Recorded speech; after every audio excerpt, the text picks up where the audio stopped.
Hindi mo aakalain na ang isang taong malapit sa'yo ay nagpaplano na patayin ang buong pamilya nila. Mas nakakagulat pa, ang huling iniwan nilang bagay bago ito ay isang mahabang reklamo tungkol sa TV show na The Office.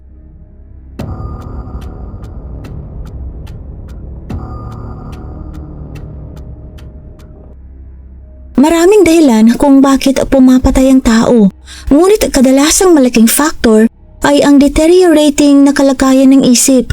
Hindi exception ang kwentong ito, kahit na maraming tao ang huhusga rito ng mas mabagsik kaysa kinakailangan. At oo, kasangkot ang palabas sa TV. Nagsimula ang kwento sa pamilyang Tauhid na lumipat sa US mula Bangladesh noong bata pa lamang ang kanilang mga anak.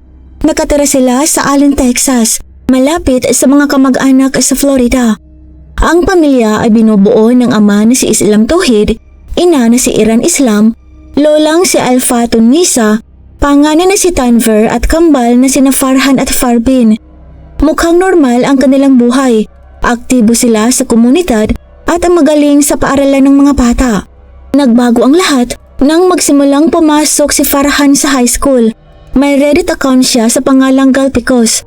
Bagaman karamihan sa kanyang mga posts ay tungkol sa maagang Fortnite, aktibo rin siya sa mga discussion forum tulad ng r-ask Reddit. Noong 2017, sa edad ng 15, nagsimula siyang magsulat tungkol sa kanyang mga problema. Kadalasan malabo pero sapat para makita ang kanyang pinagdadaanan. Nagsimulang bumagsak ang buhay ni Farhan at Tanvir sa high school.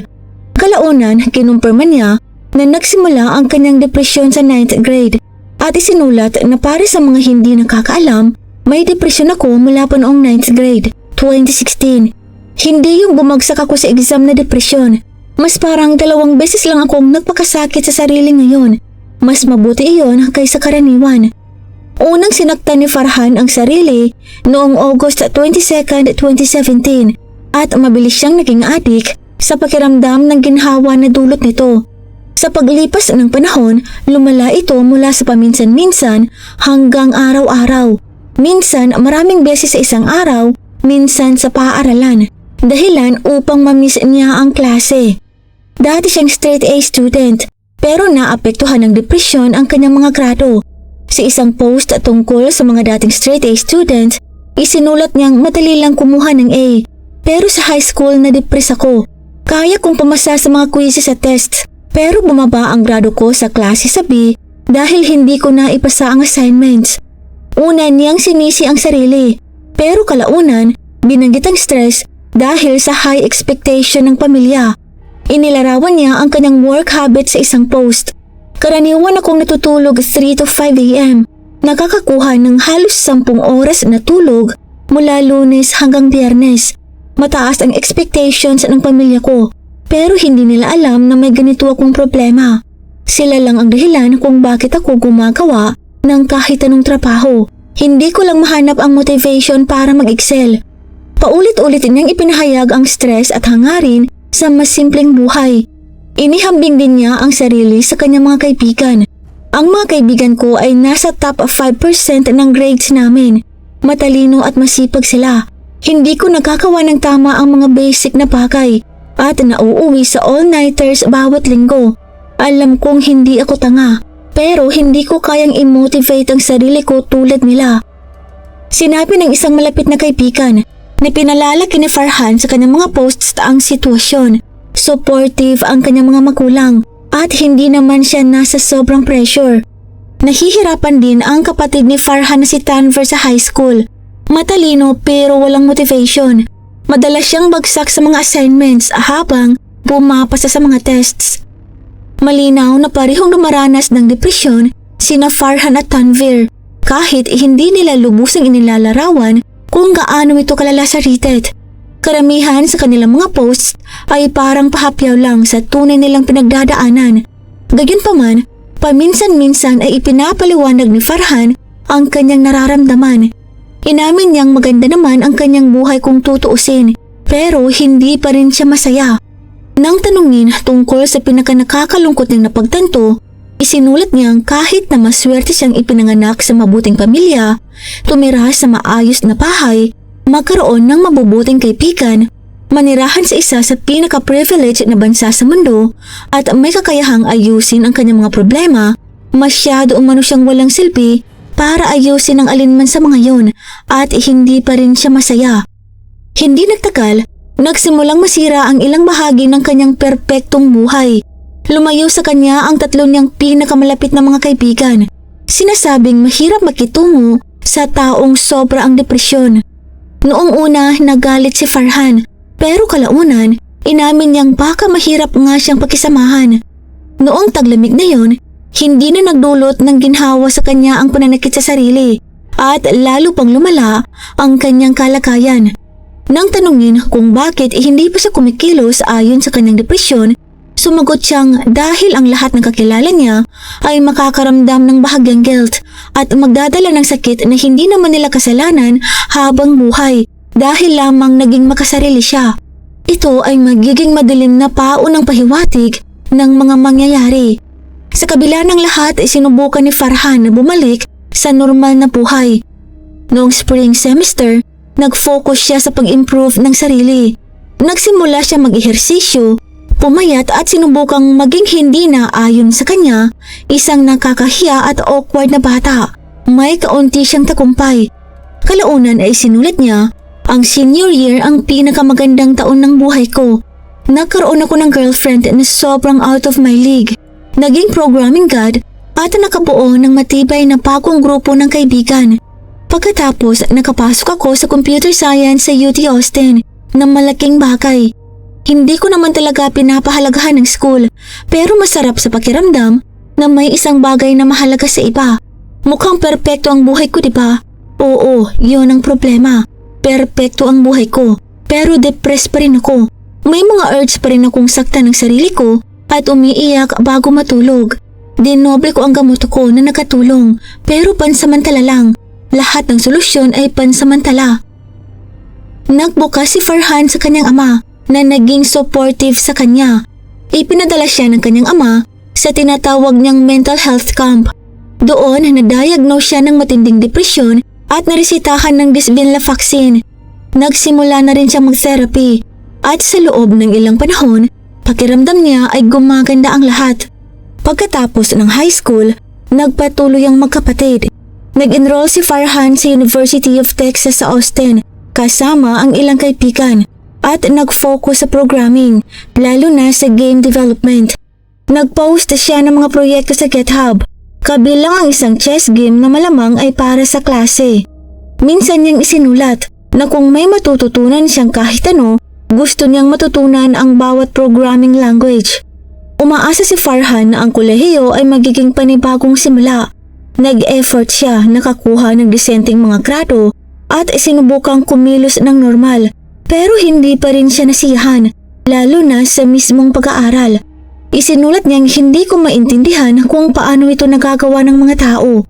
Gugugol ng oras sa lectures, gagawa ng homework at mag-aaral ng hindi papaba sa 4 na taon para lang makakuha ng trabaho at kumita ng pera. Naniniwala siya na ganoon lang ang magiging kinabukasan niya. Habang nawawala ang pag-asa, isinulat niyang hindi ito patas. Ginawa ko ang lahat ng tama, bawat maliit na bagay, pero wala pa rin akong pakialam. Lahat nag-aalala sa kinabukasan nila. At ako, hindi ko man lang maisip ang bukas ng walang existential crisis. Hindi patas na ang lahat ay kayang makontento.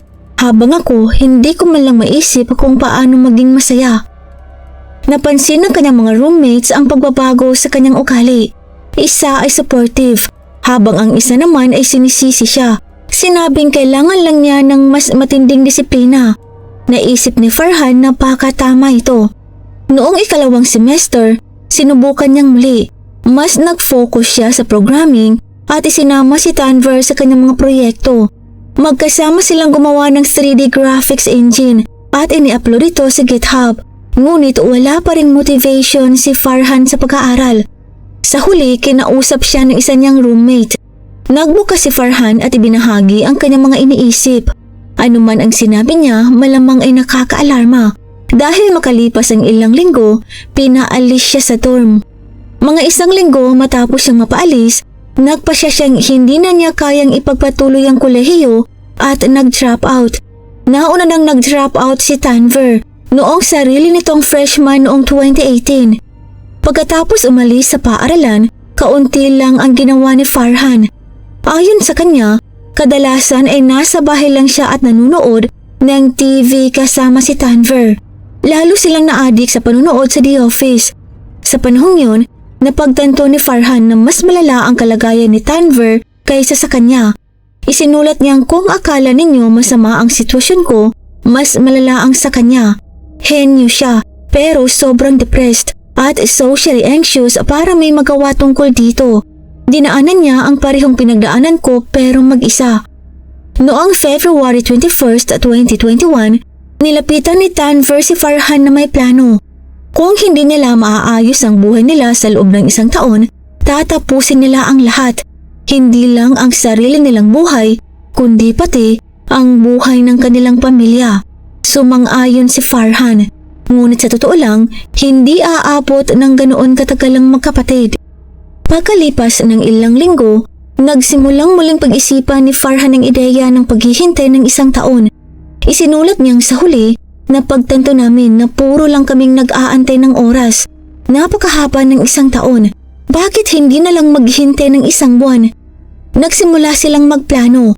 Ang ideya na matagal nang bumabagabag kay Farhan mula sa kanyang Reddit post na ang lahat ng kakilala ko ay makakaramdam ng bahagyang guilt at magdadala ng sakit na hindi naman nila kasalanan habang buhay dahil lang naging makasarili ako, ay naging sentro ng desisyon ng magkapatid.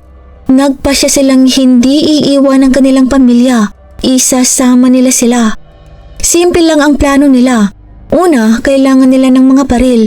Si Farhan ang babaril sa kanyang kakambal at sa kanyang lola, habang si Tanver ang sa kanilang mga magulang. Naniniwala silang matatapos lahat ng mabilis. Akala nila ang pagpili ng mga baril ang pinakamahirap, pero parehong legal adults at walang criminal records ang dalawa, kaya kakaunti lang ang balakid. Kalaunan, nagkomento si Farhan tungkol sa kadalian ng proseso. Isinulat niyang sasabihin ko na ang tanging mahirap ay ang pagkuha ng mga baril, pero yun ay kasinungalingan. Ang gun control sa US ay biro lang. Pumunta ang kapatid ko sa isang gun shop. Sinabi na gusto niya ng baril para sa home defense. Pumarma ng ilang forms tapos ayun na. Tinanong kung may mental illness, syempre nagsinungaling at sinabi na wala. Walang proof, walang verification. Literal, kahit sino na walang opisyal na diagnosis ay makakakuha ng baril. Salamat sa pagpapadali ng ganito. Pagpasok ng April, wala pang 2 buwan matapos ang kanilang desisyon noong February, kumpleto na ang lahat ng kanilang kailangan. Ang plano ay nangangailangan lamang ng baril, kaya wala na silang dahilan para maghintay pa. Bago kumilos, isinulat ni Farhan ang kanyang huling liham sa Google Docs. Inilatag ang kanyang buhay at mga iniisip. Ipinost niya ang link sa kanyang Instagram. Nagsimula ang liham sa isang headline na layong gulatin ng mambabasa. Hey everyone, tinapos ko ang sarili ko at ang pamilya ko. Kung mamamatay man ako, baka makakuha ko ng kaunting pansin. Tatalakayin ko ang 4 na napakahalagang isyu na naranasan ko sa buong buhay ko. Sino ang nakakaalam, baka may mabuting maidulot ito. Dito inilatag niya ang kanyang mga taon sa high school, mga pagkikibaka sa mental na kalusugan, karanasan sa kolehiyo, pag-drop out, at sa huli, ang kanyang planong mamamatay kasama ang pamilya. Pinunari ni Farhan ang mga taong nagsasabing may depression sila kahit nalulungkot lang. Iginiit na ang mga mental na karamdaman ay dapat ratuhin ng may kaparehong bigat tulad ng pisikal na sakit. Inaasahan niyang may magtatanong kung bakit nila pinatay ni Tanver ang kanilang pamilya, kaya sinubukan niyang ipaliwanag ang kanyang logic. Kahit sino na nakakakilala sa akin ay alam na puro logic ang pinagbabatayan ko. Bawat desisyon na ginagawa ko ay base sa listahan ng pros and cons, kasama na ang pagpatay sa pamilya ko. Ang unang item ay ang kahulugan ng buhay. Tinukoy niya ang kahulugan ng buhay bilang kaligayahan at ang pagkahangad sa anumang maaaring magdala nito. Kung hindi siya masaya, wala siyang nakikitang dahilan para magpatuloy sa buhay. Iginiit niyang hindi siya makasarili dahil mahal niya ang kanyang pamilya. Ipinaliwanag niyang mahal ko ang pamilya ko at iyon mismo ang dahilan kung bakit nagpasya kong patayin sila. Kung sarili ko lang ang papatayin ko, magiging miserable sila, kakainin ng guilt, kawalan ng pag-asa at habang buhay na kalungkutan. Sa halip na iwan silang magdusa dahil sa pagpapatiwakal ko, maaari ko silang iligtas sa sakit na yon sa pamamagitan ng pagsama sa kanila. Wala sa amin ang kailangang makaramdam ng lungkot kailanman. Malaking bahagi ng kanyang huling liham ay inilaan ni Farhan sa pagrereklamo tungkol sa TV show na The Office.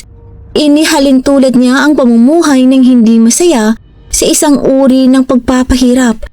Isipin mong magising araw-araw, waterboarded ka ng 1 oras, kuryentehin ng 20 minutes, pilitin kang panoorin ang unang kalahati ng season 9 ng The Office at pagkatapos ay patulugin. Pagkatapos uulitin ito araw-araw hanggang kamatayan. Kahit sino sa sitwasyong yon ay mas pipiliin ang kamatayan. Tinunan niya ng detalyado ang mga huling season ng palabas. Iginiit na nawala ang pagiging kapani-paniwala nito at nasira ang pag-unlad ng mga karakter. Sinabi niyang dapat nagtapos ang The Office nang umalis si Michael. Si Andy na pinakanagpako ay biglang kumilos ng walang katwiran, iniwan ng kanyang pamilya. Halos hindi nabawi ng finale ang mahinang mga huling season. Lumitaw si Michael sa 2 eksena lang. Masyadong maikli ang buhay para tiisin ito. Naglabas din si Farhan ng reklamo tungkol sa GoFundMe, pinuna kung paano inaayos ang mga fundraiser batay sa halagang nalikom. Tinawag itong hindi efficient at sa huli ay nagpasya na lang na mag-donate sa charity. Tinapos niya ang liham sa mga salitang at ngayon, nandito na tayo. Well, sa tingin ko, wala na kami ng pamilya ko pero gets niyo na ang punto. Matapos i-post ang liham sa Instagram, isinagawa ni na Farhan at Tanvir ang kanilang plano. Isang Sabado ng gabi, tinapos nila ang buong pamilya. Lumalabas na wala ng oras ang pamilya para makapag-react. Bandang 1 o'clock ng madaling araw ng Lunes, tinawagan ang Allen Police Department para sa welfare check ng isang kaibigan ng pamilya na nag-aalalang maaaring may mapanganib na tao sa bahay. Natagpuan ng mga pulis ang 6 na miyembro ng pamilya na wala ng buhay dahil sa tama ng baril. Naggulat ang komunidad. Wala namang nakapansin ng kakaiba sa pamilya noon. Sinabi ng kaibigang si Shonasan sa media. Nang marinig ko ang balita, hindi ako makahinga ng 20 to 30 minutes. Paano ito nangyari sa komunidad namin? Napakalapit namin sa isa't isa. Bumibisita, sabay kumakain, pero sa loob ng bahay may nasira. Isang bagay na humantong sa isa pa.